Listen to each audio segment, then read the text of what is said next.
Nega yo'q deyish qiyin. Aynan bugun siz bilan mana shu mavzuda gaplashamiz va bu yerda doskada ko'rib turgan hamma ma'lumotlaringiz ilmiy tadqiqotlar natijasida to'plangan ma'lumotlar va hayotiy misollar orqali sizga bu narsani tushuntirib berishga harakat qilaman. Va bu yerda to'plangan hamma ma'lumot Amerikadagi eng kuchli psixologlar tomonidan to'plangan ma'lumot hisoblanadi. Videoni oxirigacha ko'rsangiz, buni har bittasini, har bitta bo'limiga siz bilan diqqat bilan kirib chiqamiz va bu narsani men sizga tushuntirib berishga harakat qilaman. Xo'p, keling sizga bitta savol beraman. Oxirgi marta qachon o'zingiz xohlamagan narsaga ha deb javob berdingiz? Balki kecha, balki bugun, balki hozirgina o'zingiz xohlamagan narsaga ha deb javob bergan bo'lishingiz mumkin. Eng achinarli tomon shunda, agar biz o'zimiz xohlamagan narsaga kimdirga yo'q deb javob bersak, bu narsani biz odobsizlik, ya'ni axloqsizlik deb bilishimizda eng achinarlisi. Va bu narsani bizga bu narsani doimiy ravishda singdirib kelishgan. Shuning uchun biz kimgadir agar yo'q desak, bu o'zimizni noqulay his qilib qolamiz.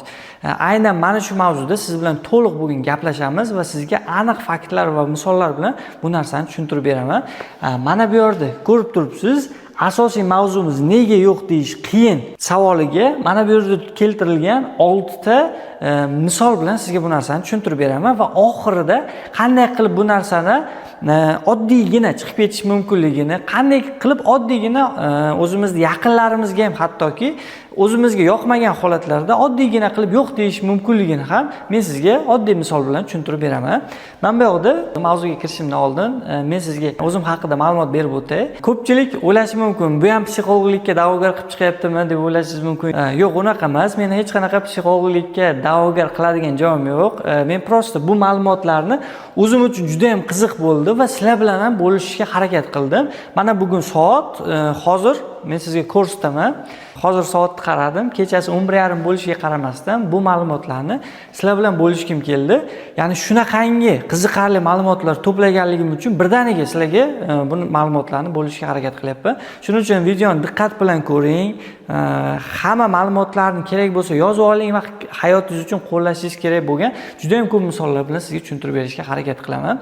Xo'p, o'zim haqimda ozgina ma'lumot aytib o'tadigan bo'lsam, meni Instagramdan kuzatadigan obunachilarim men haqimda ko'p ma'lumot umuman bilishmaydi va men sizga hozir o'zim haqimdagi sirlarimni, ya'ni YouTube'dagi kuzatib turgan obunachilarimga aytib o'tishga harakat qilaman. Meni ismim Shuhrat, Instagramda Shuhrat Hakim brendi asosida o'zimni faoliyatimni olib boraman. Instagramda har xil marketing shunaqa yo'nalishlarda chiqqanim bilan men asosan o'zi tibbiyot studenti talabasiman. Ko'pchilik hayron qolishi mumkin, ayniqsa Instagramdan kuzatib yuradigan obunachilarim bu haqida bu ma'lumotni umuman bilishmaydi. Ya'ni meni 100% atrofimda taniydigan insonlar bo'lsa, shundan 1%gina meni tibbiyot institutida, tibbiyot universitetida o'qishimni bilishadi. Men aynan tibbiyot universitetida 5-bosqich talabasiman va men sizlarga shu boisdan ham bu ma'lumotlarni aynan faktlar bilan sizlarga keltirib o'tmoqchiman. Shuning uchun videoni diqqat bilan ko'rishlaringizni sizlardan iltimos qilib qolaman. Xo'p, bu yoqda ko'rib turibsiz, nega yo'q deyish qiyin asosiy savoliga bu yoqda 6 ta tomondan javob berib o'tilgan. Shulardan birinchisi biza rad etilishdan qo'rqishimiz. Ya'ni qanaqadir holatlarda biz o'zimizni rad etilishimizdan qo'rqadigan holatimiz. Buni har bittasiga men alohida to'xtalaman. Shuning uchun boshida sizlar bilan bu narsani mavzuni umumiy rejasini aytib o'tmoqchiman. Ikkinchisi konfliktdan qo'rqishimiz. Qanaqadir biz insonlar bilan agar yo'q deb qo'ysak, biz ular bilan oramizda qanaqadir konflikt chiqadi degan xavotirlarimiz bo'lishi asosiy sabab. Uchinchisi o'zimizni qadrlamasligimiz. To'rtinchisi bo'ladigan bo'lsa, yaxshi inson bo'lishni juda ham xohlashimiz. 5-holat bo'ladigan bo'lsa, biza bolalikdagi tarbiyamiz bilan bog'liq. 6-holati hamma meni yaxshi ko'rishi degan, ya'ni hamma meni yaxshi ko'rish kerak degan bizadagi kutuvimiz. Aynan bu ma'lumotlarni men o'zimdan yozganim yo'q. Bu aynan aytganimda ilmiy tadqiqotlar natijasida to'plangan ma'lumot hisoblanib, bu narsalarning hammasi psixologlar, Amerikadagi eng kuchli psixologlarni ilmiy tadqiqotlari natijasida to'plangan ma'lumotlar hisoblanadi. Shuning uchun men o'zimni bilimimdan emas, aynan o'sha ma'lumotlarni to'plangan holatda sizlarga bu narsani o'tyapman, ma'lumot qilib beryapman. Shuning uchun diqqat bilan ko'rishingizni xohlayman. Bu yoqda endi asosiy mavzuga o'tadigan bo'lsak. Xo'p, bulardan birinchisi rad etilishdan qo'rqish. Rad etilishdan qo'rqishni sizga bitta zo'r misol bilan tushuntirib beraman. O'zi qanday kelib chiqqan bu narsa? Inson evolyutsiya davomida guruh bo'lib yashashgan, moslashgan. Agar mana shu guruhlardan qaysidiri rad etilib, quvg'in bo'lsa yoki o'zi guruhdan chiqib ketadigan holat bo'ladigan bo'lsa, bu inson tirik qolmagan. Ya'ni yo o'lgan yoki qanaqadir hayvonga yem bo'lgan yoki boshqa to'dalar tomonidan bu tirik qolmagan. Va buning natijasida xuddi shu tomonda qo'rqqanligi sababli insonlar guruhlariga doimiy ravishda yo'q demagan bir-biriga yordam berib kelgan va bu natijasida ular tirik uzoq yashashga moslashgan. Aynan mana shunaqa sivilizatsiya davomida instinkt hozirgi kungacha saqlanib qolgan. Bu bir tarafdan yaxshi, ikkinchi tomondan bizaga rad etilishimizdan qo'rqishimizga sabab bo'lib qolgan. Ya'ni bugungi kunda ham xuddi shunaqa. Agar biz rad etilishdan rad etadigan bo'lsak, bu qanaqadir bizada xuddi o'zimiz ko'nglimizda g'ash qilganda yoki qanaqadir bir og'riqli jarayon hisoblanadi. Bu narsa o'zingizda ham bo'lgan bo'lishi mumkin. Mana bu yerda ko'rib turibsiz. Agar biz qanaqadir bir rad etadigan bo'lsak yoki kimdir bizani rad etsa, biz o'zimizda qo'rqamiz. Va aynan mana shu narsani psixologiyada zo'r qilib tushuntirib berishgan. Agar inson jismoniy mehnat qilganda tanasida og'riq hissi paydo bo'ladi. To'g'rimi? To'g'ri. Aynan mana shu og'riq hissini qo'zg'atadigan nerv markazi bor. Aynan ana shu markaz agar bizani kimdir rad etsa, bizada aynan o'sha og'riqni qo'zg'atadigan markazimizga bizga ta'sir keladi, signal keladi va tanamizda xuddi shunaqa og'riq hissini paydo qilar ekan. Ko'ryapsizmi? Ya'ni bizada agar kimdir bizani rad etib qo'yishidan rad etib qo'yadigan bo'lsa, bizada mana shunaqa xuddi jismoniy mehnat qilgandagi og'riq bilan teng og'riq paydo bo'lib qolar ekan va bu narsani biz doimiy ravishda o'ylab yurar ekanmiz. Shuning uchun biz rad etilishdan doimiy ravishda qo'rqar ekanmiz. Yana bitta oddiy hayotimizdagi, kunlik hayotimizda misol qilib keltiradigan bo'lsam, tasavvur qiling, sizga yaqin do'stingiz ertaga sizga aytayapti, menga yordaming kerak, men uydan ko'chyapman. Sen meni yordaming kerak debdi. Lekin sizda ertaga aynan qanaqadir bir universitetda o'zingizda bir qanaqadir muhim tadbiringiz bor. Ya'ni bu yoqqa bormasangiz bo'lmaydigan holat. Siz do'stingizga nima deydi, rad etmasdan, u xafa bo'lmasin degan holatda siz unga xo'p dedingizda, bu yoqdagi o'zingizda muhim bo'lgan ishingizni tashladingiz. Buni natijasida siz xuddi shu holat bo'lyapti. Ya'ni rad etilishdan qo'rqishingiz natijasida do'stingizga xo'p dedingiz, lekin bu narsa o'zingizdagi muhim jarayonga yo'q degan holatda amalga oshyapti. Keling, aynan rad etilishdan qo'rqishga sizni hozirgi kunda uchrayotgan hayotingizdagi bitta misol bilan sizga tushuntirib berishga harakat qilaman. Tasavvur qiling, siz ishxonada ishlayapsiz. Taxminan soat 5:50, soat 6da ishingiz tugaydi. Ishingiz tugashiga 10 daqiqa vaqt qolgan. Shunda rahbaringiz kirib kelyapti sizga, menda mana buncha hisobot bor, kel menga mana shu narsani yordamlash, biz tugataylik deyapti va bu narsa sizga kamida 2 soat vaqtingizni oladi. Lekin siz soat 6:30da oilangiz bilan qanaqadir bir rejani planlashtirib qo'ygansiz. Va shunaqa holatda qanaqa qarorga kelinadi? Biza rahbarimizga agar yo'q deb qo'ysak, u bizdan xafa bo'ladi yoki bizga haqimizda noto'g'ri xayolga boradi degan fikrga boramiz. Lekin biz bu narsani mehribonchilikdan yo'q, ya'ni ha deyish emas. Ya'ni bu narsani biz mehribonchiligimizdan unga yordam bo'lsin deb ha demaymizda, prostaki mana bu rad etilishdan qo'rqqanimiz uchun, mana bu instinkt bizada saqlanib qolgani uchun biz bu narsani boyagi og'riqni, aytdim-ku, tanamizga keladigan og'riqni his qilmaslikdan bilmagan holatda biz unga xo'p deb, ya'ni ha deb javob berib qo'yamiz. Ikkinchisiga keladigan bo'lsak, yaxshi inson bo'lishni xohlash. Yaxshi inson bo'lishni xohlash, menimcha hammamiz xohlaymiz, lekin bu narsani ikki xil holatda nima deydi, namoyon bo'lar ekan. Birinchisi chindan ham mehribon inson orqali bo'lar ekan, ikkinchisi o'zini qurbon qiladigan inson holatida yaxshi inson bo'lib ko'rinish mumkin ekan. Agar mehribon inson kimgadir yaxshilik qilganda, bu u odam meni yaxshi inson deb bilsin deb qilmas ekanda, prosta agar o'ziga chindan ham ma'qul ko'rsa o'sha narsani, o'ziga xalaqit bermasa, o'zidan oshirgan ortig'ini u insonga yaxshilik qilib berar ekan va o'shanda bu ishidan juda ham xursand bo'lar ekan. Ikkinchi holatda o'zini qurbon qiladigan inson agar men hozir bu insonga yaxshilik qilmasam, meni yaxshi ko'rmaydi, meni yaxshi inson deb bilmaydi degan fikrda bu odamlarga yaxshilik qilar ekan. Va buni natijasida bu odam uyiga borganda xursand bo'ladi, ya'ni bu qilgan ishidan xursand bo'ladi. Bu odam uyiga borganda nimaga yana rozi bo'lib qo'ydim, shu narsaga rozi bo'lmasam bo'lardi-ku degan boyagi negativ fikrda qolar ekan. Ya'ni bu narsada ko'rib turibsizki, ikkalasida ham ko'rinishidan yaxshi inson bo'lishi mumkin, lekin ichki holatida ikki xil natija bo'lishi, ya'ni kuzatilib kelar ekan. Xo'p, uchinchisi bolalikdagi tarbiya. Xo'p, bolalikdagi tarbiyada nimaga ko'pchilik oilalarda bolalarni itoat qilsagina maqtab kelishadi? Ya'ni sen hech qachon gap qaytarma, sen kattalarning gapiga hech qachon qarshi chiqma. Avval boshqalarni o'yla, keyingina sen o'zingning manfaatingni bajarasan degan holatlarni doimiy ravishda singdirib kelishadi va aynan mana shu shablon asosida katta qilishadi. Va buni natijasida bola o'ylaydiki, asta-sekin, demak men birinchi boshqalarni xursand qilsamgina, keyingina ular meni yaxshi ko'rishadi, meni maqtashadi degan fikrda bu bola katta bo'ladi. Bu to'g'ri, bolalikda ozgina foyda beradi bolani ozgina shakllanib olishiga. Lekin tasavvur qiling, aynan mana shu qobiq umuman buzilmasdan mana shunaqa qobiqda katta bo'lgan bola 30 yoshga kirganda ham yo'q deya olmaydigan inson bo'ladi.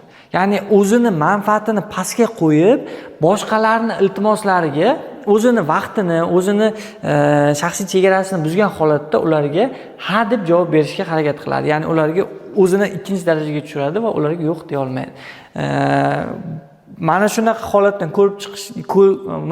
holatdan ko'rishimiz mumkinki, bolalikdagi tarbiyaning natijasida ba'zi bir holatlarda biz o'zimiz bilmagan holatda insonlarga yo'q deya olmaydigan holatlarimiz bo'lishi mumkin. Xo'p, to'rtinchi holatimiz konfliktdan qo'rqish.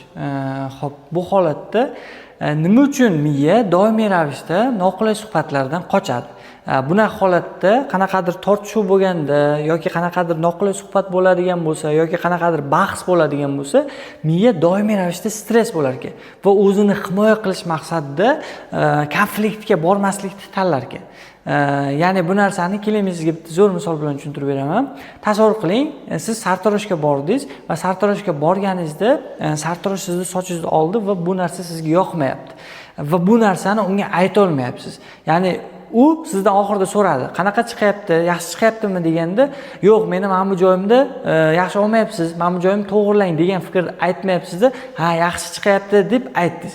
Va buni natijasida uyga borib o'tirganingizdan keyin ichingizda bor alam bilan sartarosh nimaga unaqa dedim, menga yoqmadi-ku degan fikrni o'zingizga doimiy ravishda aytasiz. Ya'ni o'shanaqa holatda miyamiz konfliktdan saqlab qoldi bizni. Va buning natijasida unga yo'q deya olmadik. Ikkinchi holatda yana bitta misol qilib keltiraman. Tasavvur qiling, sizga bitta odam har kun har kun telefon qiladi. Kamida siz bilan 2 soat, 3 soat davomida vaqtingizni olib gaplashadi. Lekin sizga bu narsa, xo'p, bir kun gaplashdingiz, 2 kun gaplashdingiz, o'zi vaqtingiz ketyapti, har kun shuncha vaqtingizni olyapti va yana bir kun telefon qilganda o'zi yoqmayapti sizga. Bu telefon qilish, yana shuncha vaqtim ketib qoladi degan sizda xavotir paydo bo'lyapti. Lekin unga majbur bo'lyapsiz-da, telefonda gaplashib yana 2 soat vaqtingizni ketkazishga majbur bo'lyapsiz. Va bunaqa holatda siz yana konfliktga bormasdan o'zingizni miyamizda himoya refleks ishlayapti-da, o'zimizni vaqtimizni ketkazib bu odam bilan gaplashyapmiz. Lekin mana shu holatda yo'q, menda hozir vaqtim ketyapti, men hozir boshqa ishlarim qilishim kerak deb u bilan o'sha 5 daqiqa davomida to'g'ri tushuntirsangiz, meni mana bunaqa holatlarim bo'lyapti deb, agar to'g'ri tushuntiradigan bo'lsangiz, ya'ni yo'q deyishni bilsangizgina, biz mana bunaqa holatda o'zimizni qanchadir vaqtimizni tejab qolgan holatida bo'lishimiz mumkin ekan. Mana bu holatda ham, ya'ni konfliktdan qo'rqish holatida miyamiz stresslardan himoya qilib o'zini izolyatsiya qilar ekanda, biz o holatlarda yo'q deb javob bermasligimizni o'zimiz bilmagan holatda amalga oshirib qo'yar ekanmiz. Yo'q deya olmas ekanmiz. Xo'p, konfliktdan qo'rqish holati bo'lganligi uchun biz o'zimiz bilmagan holatda yo'q deya olmas ekanmiz. Aynan mana shu narsa bunga sabab bo'lar ekan. Xo'p, 5-siga keladigan bo'lsak, o'zini qadrlamaslik. Xo'p, o'zini qadrlamas. Xo'p, 5-siga keladigan bo'lsak, o'zini qadrlamaslik. O'zini qadrlamaydigan insonlar haqida bitta qiziqarli fakt bor ekan. Ya'ni o'zini qadrlamaydigan insonlar o'zini vaqtini boshqalarni vaqtiga qaraganda ancha arzon baholar ekan. Ya'ni keling bu narsaga bitta misol qilib tushuntirib beraman.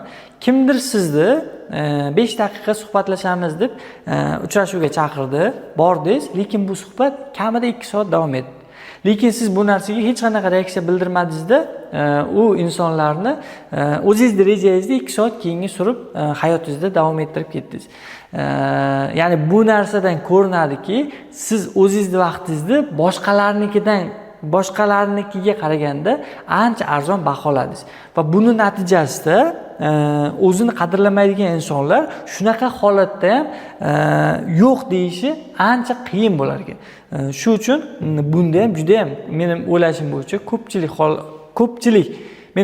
bo'yicha ko'pchilik insonda aynan mana shu o'zini qadrlamasligini hisobidan, ya'ni yo'q javobini berishga qiynalishadi. Va nihoyat 6-siga keldik va bu 6-siga keldik va bu 6-sini men ozgina noodatiyroq qilib yozishga harakat qildim. Sababi bu yoqda juda ham katta ma'no joylashgan. Ya'ni hamma meni yaxshi ko'rishi kerak. Keling sizga bitta zo'r fakt misol qilib keltiraman. Yer yuzida 8 milliard aholi bor. Xo'p, shundan biz o'zimizni atrofimizda oladigan bo'lsak, O'zbekistonda 39 million 40 million aholi yashaydi. Unda har biri boshqacha tarbiyada katta bo'lgan, har birini mentaliteti boshqa, qadriyatlari boshqa, har birini o'zini didi bor, har birini o'zini xohishi bor. Aynan mana shu hamma narsasini biza o'ylab 40 million aholiga, shuni atrofimizdagi har bitta insonga yoqishni ilojisi bormi? Menimcha bunaqa narsani ilojisi yo'q. Ya'ni agar biza o'zimizda atrofimizda 10 ta odamni misol qilib oladigan bo'lsak ham, aynan mana shu 10 ta odamga 100 ta yaxshilik qildik. Lekin bitta biz yo'q deb javob beradigan bo'lsak, aynan ana shu inson bizani bitta ancha yo'q deganimizni eslab qoladi. Va bunaqa holatda o'zingiz hech qanaqa matematik qonuniyatlarga ham bu narsa to'g'ri kelmaydi. Ya'ni hech qachon hammaga yoqish mumkin emas. Ya'ni kimgadir baribir yoqmaysiz. Shuning uchun meni o'ylashim bo'yicha aynan mana shu qonuniyatlarga amal qilib yashasangiz, aynan shuning uchun meni o'ylashim bo'yicha aynan mana shu qonuniyatlarni to'g'ri buzmasdan yashaydigan bo'lsangiz, o'zingizda bemalol yo'q deya olmaslik holatlarini uchratmasligingiz mumkin. Aynan mana shu 6 ta qonuniyatda ko'rsatilgan aynan misollar agar sizda ham bo'layotgan bo'lsa, menimcha bu narsalarni endi to'g'rilash vaqti keldi. Qanday qilib oddiygina o'zimizning yaqinlarimizga ham yo'q deyishimiz mumkin. Ya'ni siz bu yoqda tushunmang, prostaka insonni yaxshilik qilish tomonidan yoki bir qo'limizdan keladigan holatlar bo'lsa, bemalol ularga xo'p deyishimiz kerak, ha deyishimiz kerak. Bu mavzu o'zimizni ikkinchi darajaga tushirib, o'zimizni muhim rejalarimiz, o'zimizni muhim holatlarimizni ikkinchi holatga qo'yib, boshqalarni manfaatini birinchi navbatga qo'yadigan insonlar uchun bo'layotgan video hisoblanadi. Ya'ni agar siz har doim o'zi yo'q deb kelayotgan bo'lsangiz yoki har doim qanaqadir bir o'zingizning yaqin do'stingizga misol uchun chindan ham o'zingiz vaqtingiz bo'sh bo'ladigan bo'lsa, unga yo'q deyishingiz nazarda tutilmayapti. Agar siz chindan ham bo'sh bo'ladigan bo'lsangiz, chindan ham vaqtingiz bo'ladigan bo'lsa, vaqtingiz erkinroq bo'ladigan bo'lsangiz yoki o'zingizda qanaqadir bir yordam berishga imkoniyatingiz bo'ladigan bo'lsa, buni qilishingiz kerak. Lekin o'zingizni manfaatingizni ikkinchi darajaga qo'ygan holatda yo'q deya olmaslik uchun bo'layotgan kontent hisoblanadi. Shuning uchun bu videoni unaqa noto'g'ri tushunmasliklaring, ya'ni unaqa ma'noda tushunmasliklaringni sizlardan iltimos qilib qolaman.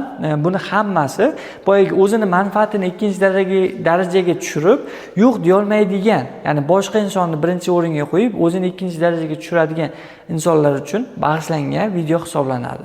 Endi Xudo xohlasa, aynan qanday qilib biz oddiygina yo'q deya olishni men sizga hozir tushuntirib beraman. Keling, aynan videomiz so'ngida men sizga endi tushuntirib beray, qanday holatlarda biz o'zi yo'q deyishimiz kerak.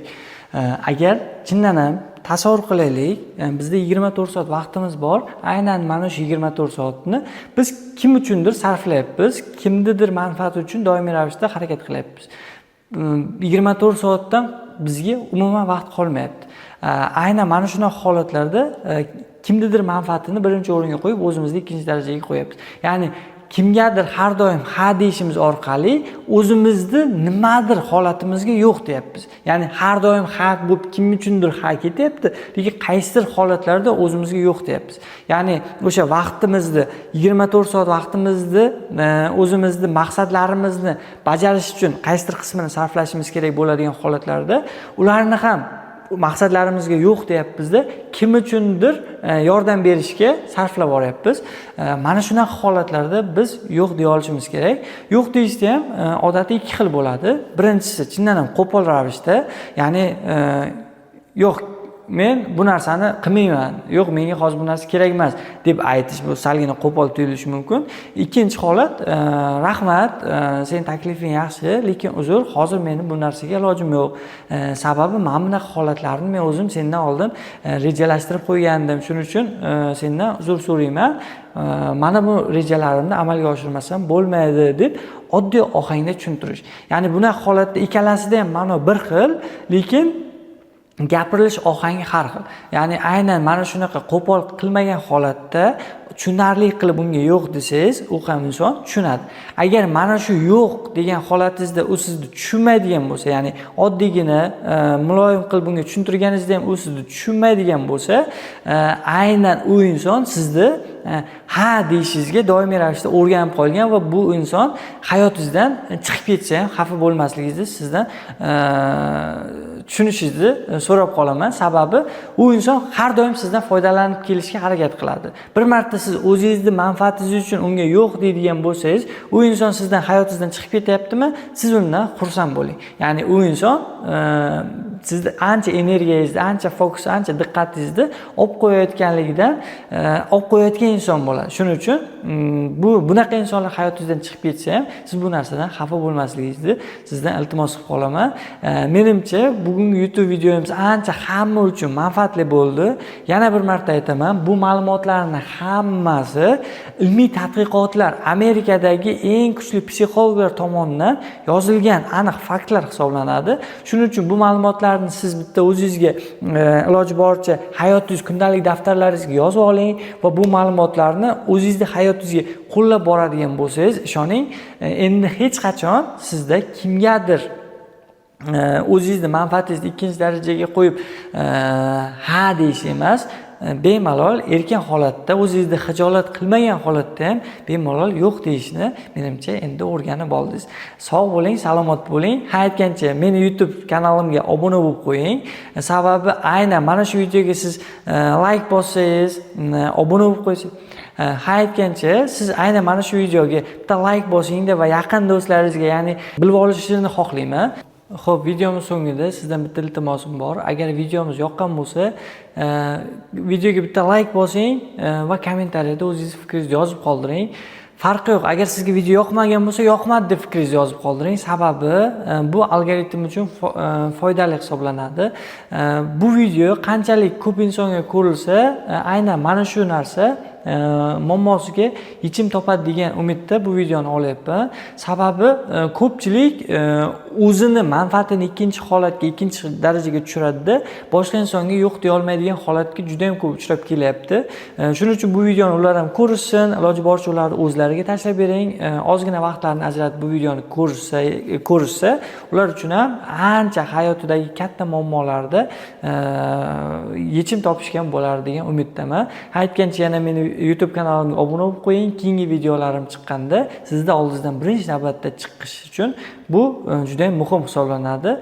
Sog' bo'ling, salomat bo'ling. Keyingi videomizda ko'rishguncha xayr.